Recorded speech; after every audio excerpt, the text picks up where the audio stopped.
Okay, hi Mihail. Thank you for being here. Can we test the video? Yes, let's test Oh, everything. it's great.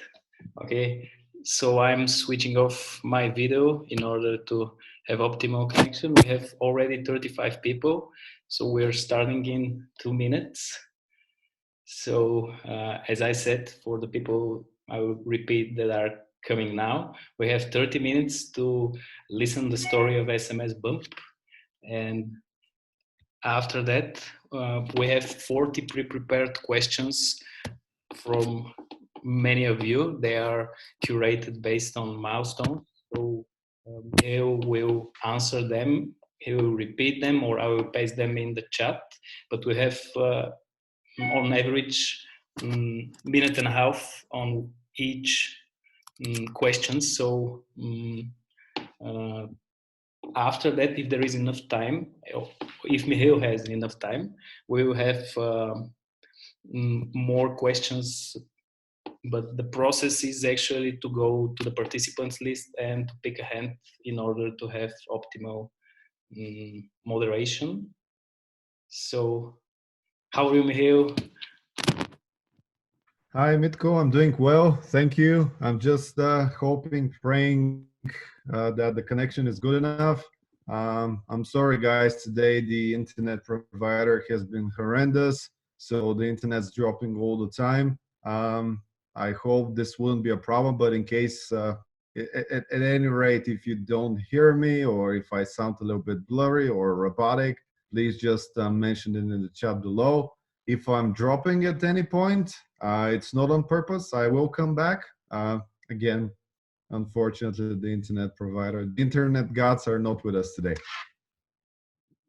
A lot of submissions, like almost 100, but the idea is to focus on questions and answers that are pre-prepared in order to support as much as we can a lot of the companies, smaller amount of companies, and after that, that's why we are creating recording. And sorry, I'm actually switching off my email because it's prompting all the time, but we will after that deliver the recording to whom it may concern.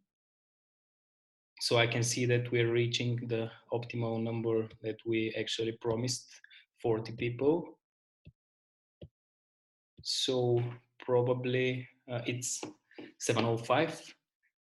So probably we can start with quick poll to the participants in order for Mihail to know what kind of companies are in the room, what to focus on more. So can you see the poll that I'm launching to you just right now? There are just 3 questions, and the first one is focused on what kind of company are you? Product tech company, you're making your own products, or your service, also known as outsourcing company, and you're spinning off a product. So please pick one of those.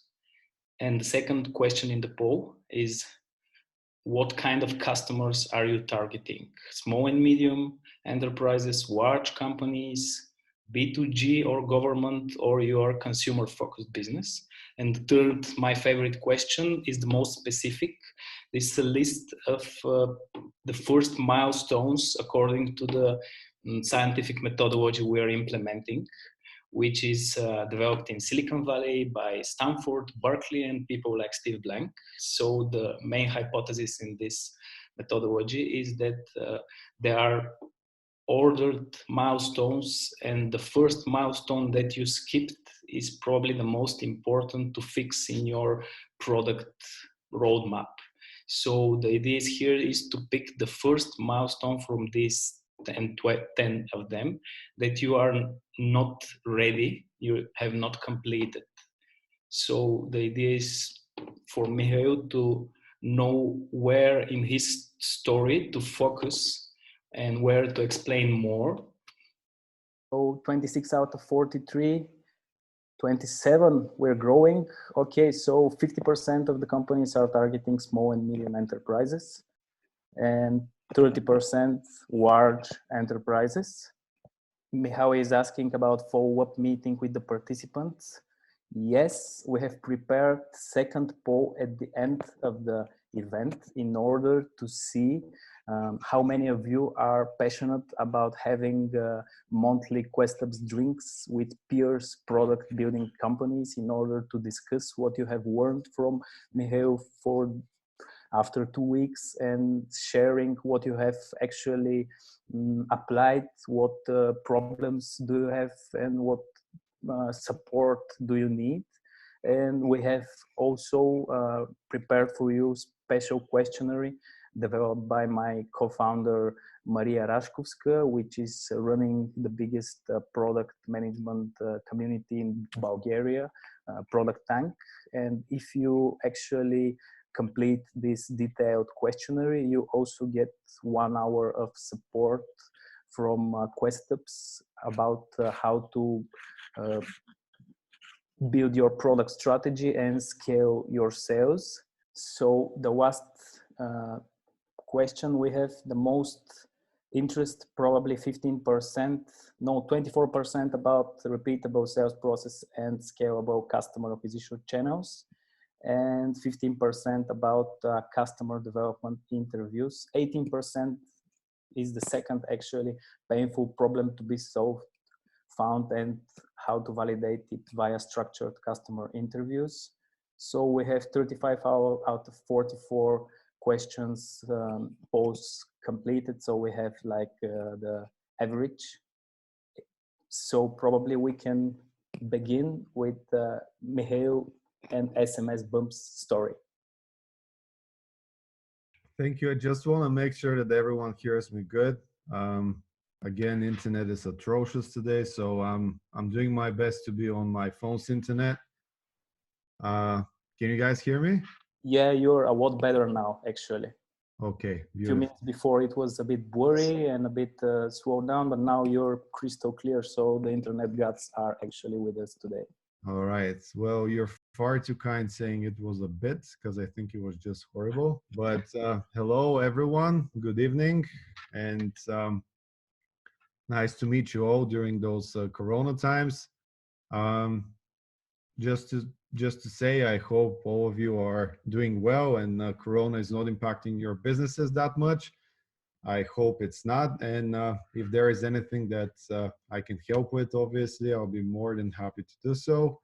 The way I have structured tonight's presentation is just to go through everything that happened, how we got started, how we grew, how SMSBump came to the picture, how we actually first failed the product and how it was not successful, why it became successful afterwards, what did we change, why did we come back to it at all. And since I haven't timed myself, it might be either too fast or too slow. So I hope any questions that are left, we can take care of them in the afterwards post story session. So I just wanted to say that the way we actually started and how I came to this industry was after I came back from the university at the States. I went and I started working for my parents. They had high hopes of me becoming a lawyer, but unfortunately I wasn't fit for this profession. So I decided to listen to the good Thomas Friedman, who was saying that the world is flat, and if you want to have a benefit from the flat economy, and I'm not talking about the flat earth society, but actually being able to sell products everywhere else in the world from a single location, I decided to give it a try and try out anything internet related. So I came from I came to Sofia, and me and Georgi, who is not present in tonight's session, we started iSense Labs. iSense Labs in the beginning was something like, let's do something cool together. We have been friends with Georgi and schoolmates and classmates at our university, and after we went and did Master of Science together, in the States. So back in the days, he used to work in Telerik. So actually, he had all the good knowledge about how to build products. I think I didn't have any special knowledge at all. I just had a lot of passion, and I was ready to learn. So the first thing that we started doing actually together was um, let's create an email service provider. The email service provider, that was our very first project. It was named Email Dispenser.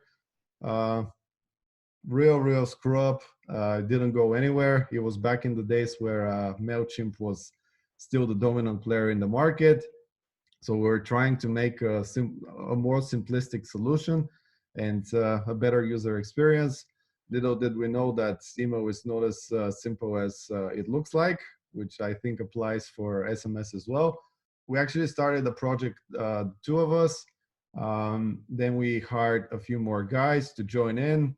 Uh, Money was running very short, so we figured out, all right, let's do something else because this wouldn't pay the bills and the bank account is just getting dried up.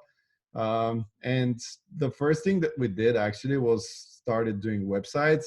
Um, so I called my best man now. So he is they had a business that deals with different type of furniture components. So we hopped on a call. We said we're experts in e-commerce. You should make a website. We should make your website, your project. It's going to be great. We've never made e-commerce project in our lives. So after we got the deal, we started actually researching what platforms are out there. So they were back in the days, and I'm talking 9 years back. There was Magento, there was PrestaShop, and there was OpenCart, and some little other cards back and forth. I think ZenCart was another one, CSCart. So we tried all of them for the project. Ultimately, we chose OpenCart as the platform to go to. And from the get-go, a lot of the components of the website that we wanted to make, which is an e-commerce website once again, we decided that instead of just buying ready plugins, we would essentially build the stuff that they need, and then we will add them as products in the OpenCart marketplace.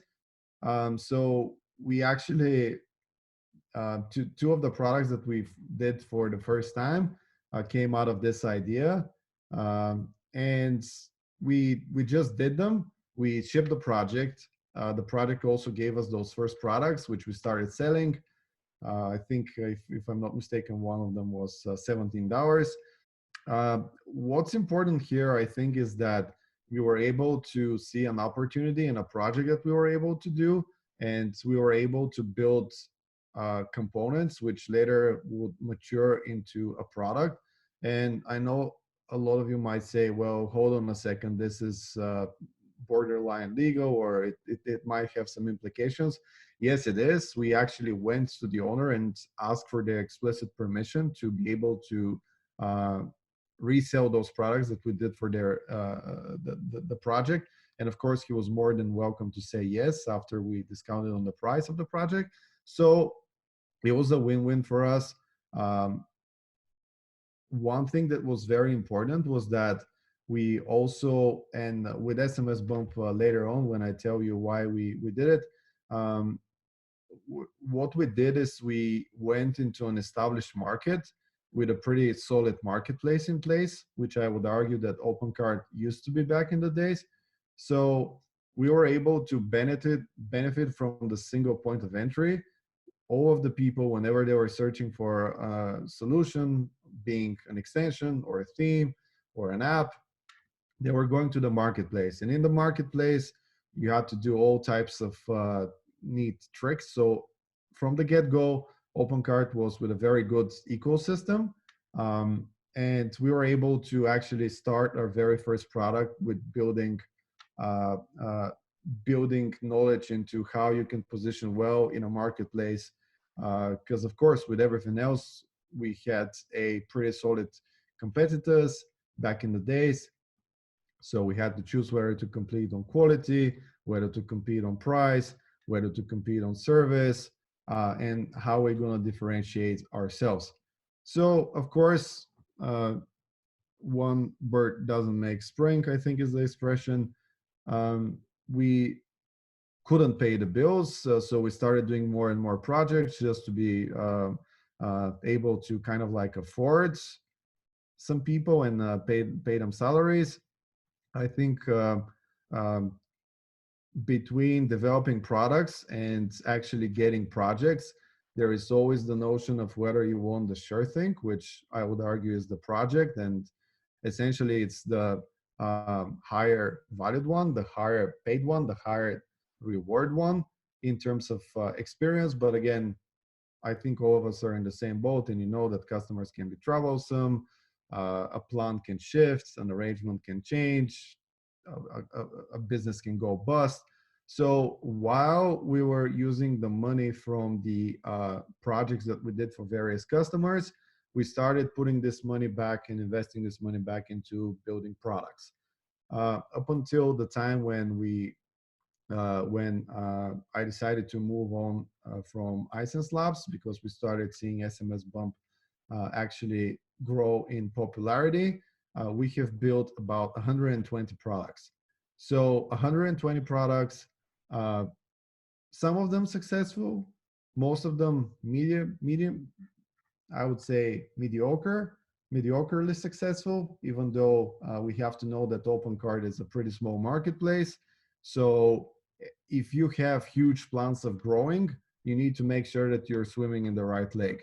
So OpenCart, unfortunately, wasn't as good as our hopes were in terms of success and what success means.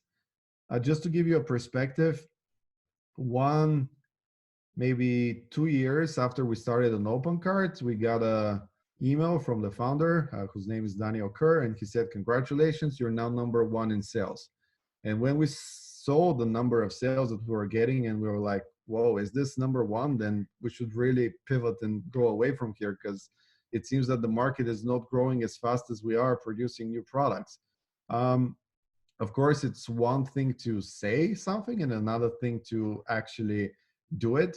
So it took us a while to essentially trust ourselves enough to go outside of our comfort zone and start building products for third-party platforms, uh, and essentially moving out from OpenCart. Now, this came with the benefits. So what were the benefits? Once we were at the top positions, we were able to get some pretty good clients and some pretty sweet projects.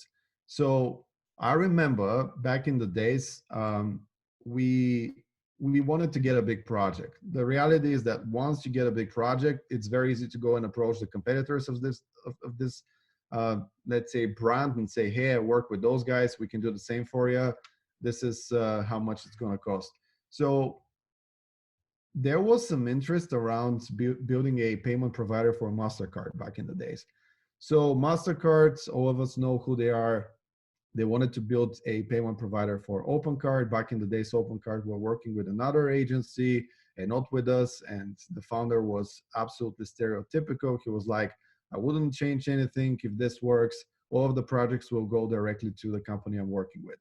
And no matter how hard we tried to kind of like go around this, it never worked. So what we did actually for MasterCard, after maybe 4 months of meetings, is that we were able to get the project. And the meetings were with different type of seniority, starting from the lowest to some sort of the project owner for the project that they have been able to commission. The way we won them is that we essentially almost did the project free of charge, because we knew that once we have MasterCard in our portfolio list, we would be able to go at much higher customers. And this tactics proved right. It was a big investment for us. We lost a ton of money on this, but the projects that followed from there on were quite substantial. So we were able to work with Square. We were able to get Facebook. We were able to work with Google. We were able to work with Stripe, Amazon Pay, and also plenty of other providers such as Klarna. And again, once you put a logo customer on your portfolio, it's a lot easier to essentially sell to the others. So what did we do? All of the cool ideas, all of the projects, all of the products that we were developing, all of them were left in the back burner. And again, we started focusing on those projects because essentially projects were the ones that were paying the deals. Um, so I think now it's important to mention that there is always this kind of like balance. Should you do projects which are very certain, you know the mathematics, you invest one, you get, let's say, 1.5 or 1.2 at the end, versus products that are high risk, high reward. Now, I would argue that, in fact, OpenCart wasn't that big of a market, which is one of the reasons why we weren't able to achieve our dreams using this platform. But this didn't discourage us from keep pushing and experimenting which products would actually mature one day to go outside of OpenCart and become either SaaS companies or be on their own. So back in, I would say, 2015, we had one customer that had a very specific requirement. They were based in the Middle East. They wanted us to build a very easy way for customers to be able to verify that they're genuine. So it's COD. It's whenever someone buys with cash on delivery, you essentially send a text message with a verification. And then once they click on the verification, they verify essentially that this order is genuine. So in this way, we were essentially solving for the drop of expenses to shipping companies because of a fake person going and making an order which they never intend to get in the first place. And again, we have to make sure that just like in Southeast Europe, where we are based at, also in the Middle East, people are very cash reliant and heavy. So more often than not, they would prefer cash on delivery. So, of course, what did we do? We researched, we found Twilio. We developed a very simple verification tool, SMS verification tool. We went back to the client and we said, hey, listen, I think this is going to work great. By the way, solve the problem overnight. Very, very successful. We started pushing them. Hey, let's try to do text campaigns. Why don't you invest more in SMS? Of course, that was the time pretty much when Facebook Messenger was going onto the stage and WhatsApp was making their name. So they said, nah, it's fine. It's not something that we would like to perceive. And just like with the previous example, we essentially said, okay, well, can we release this? Answer was yes. Afterwards, SMSBump was born. We had the domain expertise, so we were like, all right, let's just go and on the same horizontal. We launched it for Shopify, we launched it for BigCommerce, we launched it for WooCommerce, and no surprise to anyone, we launched it for OpenCart as well. So in the beginning, product was not successful, and I'm being super nice to us. It was just losing money all the time. Little by little, it started showing signs, but again, we left it because of the big projects that I have been talking about. So again, we were like, all right, well, we need to earn money. Let's just take this project and just put it in the freezer. Now, if I'm thinking about what was the mistake that we did, we essentially did not dedicate a person who was in charge of this project. And while we could have afforded to be, let's say, with 20 people, if we have subtracted one person from this group and just dedicated it to the project, it would have been a lot easier to make sure that at least there is someone to answer support, that there is someone to fix bugs and to develop some minor features which answer to people's interest. Going back to the projects which we did, the company was growing, but it's I would say that the potential for growth in outsourcing is pretty limited. So going back to those super nice projects that we were fortunate enough to work with, so with Google, with Facebook, again came 2017 and the notion that, hey, listen, we definitely want to do something outside of OpenCart. We're not growing fast enough. We're killing ourselves. 120 products is a very difficult job to sustain and to maintain. Um, so essentially what we did is like we went through our portfolio of 120 products and we were like, which are the good ones that we can take out. We chose two of them. One was called Nitro Pack and the other one was called SMSBump. We first started with SMSBump. It was the one that I was very passionate about, and you know, I'm very thankful that Georgi also believed in the idea, and he was able to kind of like allow me 6 months to see if the project will fail or not. Um, so we we pretty much started under the notion that I would have limited amount of time, and in this limited amount of time, we will see whether this is going to work or again it's going to be a failure.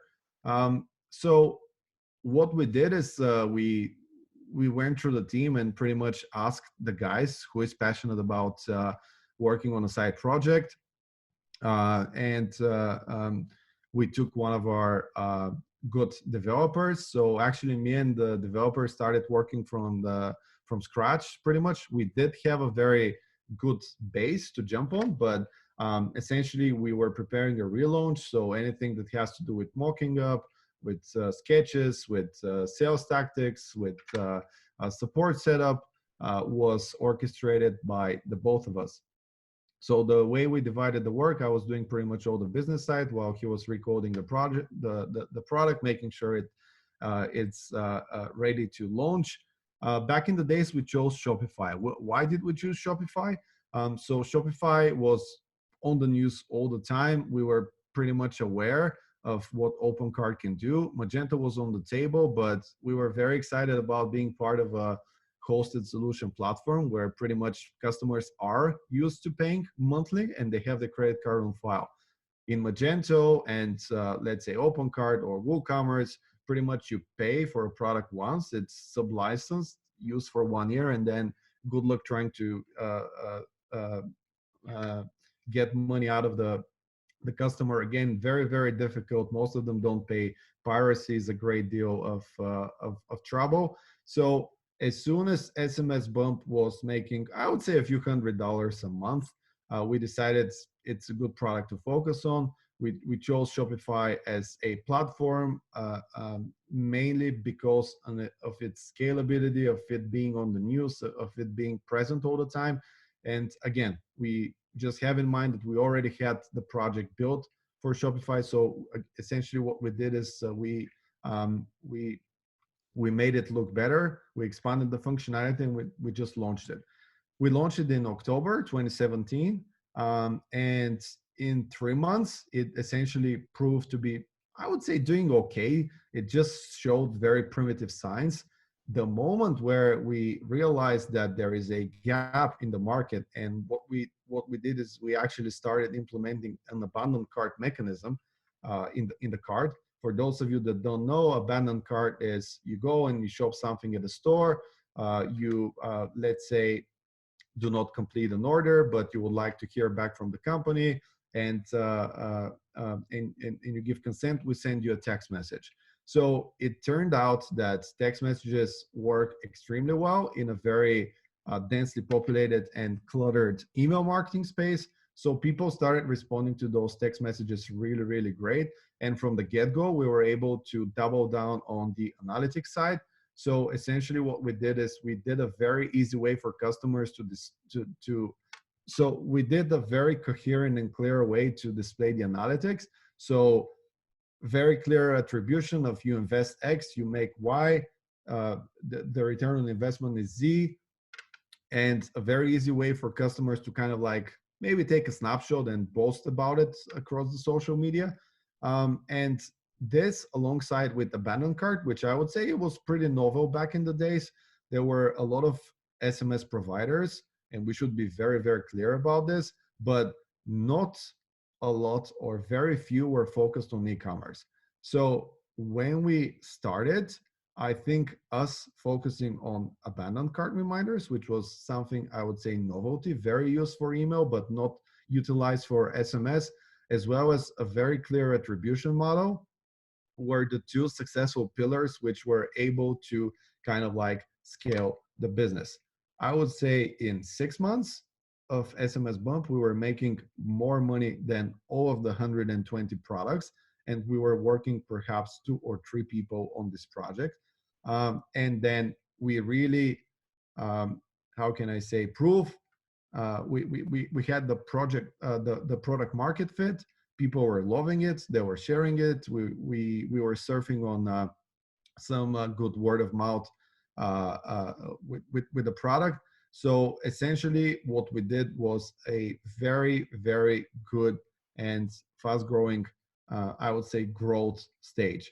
So this is how we decided to shift more people from ISIS Labs to SMS Bump with much more clear goals, with a very clear vision on how we need to develop the product. I can talk in detail if you're interested how and why we got the vision.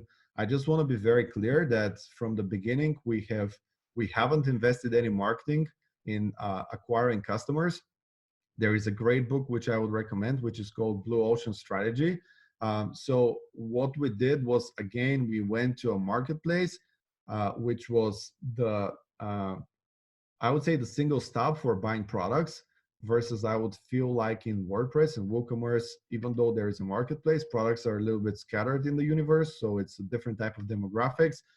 Shopify, being a Canadian company, which is again in North America, there was a single point of entry, and people were used to both the iOS and Android marketplaces. So they were known for going to a single place and downloading the app.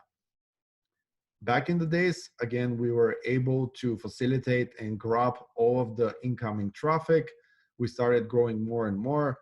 Actually, a cool thing is that we really kind of like believed that this is going to grow, because on the month 3, pretty much on the of the project, one of our customers offered to invest $100,000 into the project. I'm extremely happy that he didn't invest anything, not the right person. So again, you always need to be very careful and cautious as to who you allow as investors.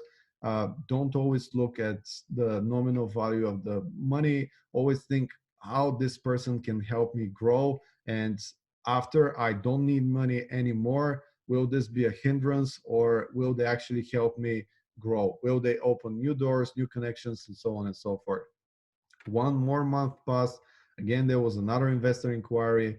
On month 6, another investor inquiry. So back for this very short period of time, and of course, one can argue that we were extremely lucky and we did it at the right place at the right time. But in a very, very short period of time, we were able to essentially prove that this project is growing, that there is a demand for what we're doing, and that we're doing it good. So essentially, we started sucking in more and more people from ISIS Labs to SMSBump. The, I would say, main advantage is that the team was already used to one another and they were working with one another. So there were a lot of synergies that were already being created. And from there on, we started investing heavily into attracting the best talent that we can. Then the investment of 11 came, which was again a serendipitous, if I may use this word. And again, I can talk a little bit more. I know some of you are very curious as to how we got the investments, how we chose 11, why we went with them, and so on and so forth. So after, I would say, at the time we actually sold the company, we were 15 people, which is one inconsistency with the most of the articles circulating on the internet. So we were only 15 people. We were managing about 19,000 active customers. And again, I want to stress on active. And I would argue that one part of us being able to grow this quick and to essentially being able to slide on the momentum that we were having is that we were providing really, really good support. We were iterating super good and super focused, and the product was at our very, very core. So whatever we had to choose between product versus non-product, we always would go with, let's make the product better, let's invest more in the product. So we were always focusing on very short iterations, and always focusing on, let's make sure that we run faster than the others. Even if we release something with a bug, it's better to be released with a bug than not being released at all, because someone else will do it for us. Now, as we're talking, uh, maybe, I don't know, a 4 months after the acquisition, I think we're at about, give or take, 43,000 active customers. We continue to grow. There are a lot of learnings that are now being, I would say, exposed to us from Yotpo, being a very big and open organization. And I mean, I would say that at the core of why we were successful is, obviously passion is very easy to qualify, but um, I would say being very, very product focused, being able to iterate really fast, being able to be completely open with all the team on how we're doing, where we're aiming to go, and how exactly we're going to go, providing meticulous attention to details, and being able to be really on top of support. And also working with influencers. That actually helped us grow so fast with close to nothing really in marketing spend. And of course, as you grow, you need more talented and more skilled people. So we were able to hire for marketing. We were able to double down on the marketing production, which really helped us scale and grow even faster as well. And yeah, today we're, I would say, at 28 people. So you almost see we doubled for the time being. Uh, I can share my thoughts about COVID-19, and also I can share why we're growing in COVID times as well. But again, going back to the essence, I think there were a lot of questions about the single biggest mistake. Is I think the single biggest mistake is not actually making the first step. If you have at least one person that's passionate about the project, which is your very own, just separate them, give them some time, and say, hey, listen, we will devote 3 months or 6 months investing in this idea. It might work, it might not work, always dependent on us. Let's just start it and see how it scales, see if we're able to find a product market fit, and then pivot. And if it doesn't work, rethink what went wrong, and then just go back to the drawing board, change the model, invest again, but always have one or two people, or let's say 5% of your talent, anything that pretty much will not get you in trouble, and have them working on your very own projects. All of you are exposed to great ideas around the world, and I think now is the time for you to start the next big one. So yeah, I don't want to make this a very long monologue of myself. So I would be happy to answer your questions and go deeper into anything that's interesting for you. Yeah. So thank you for listening to me. Thank you very much for this vivid description of what you did since 2015.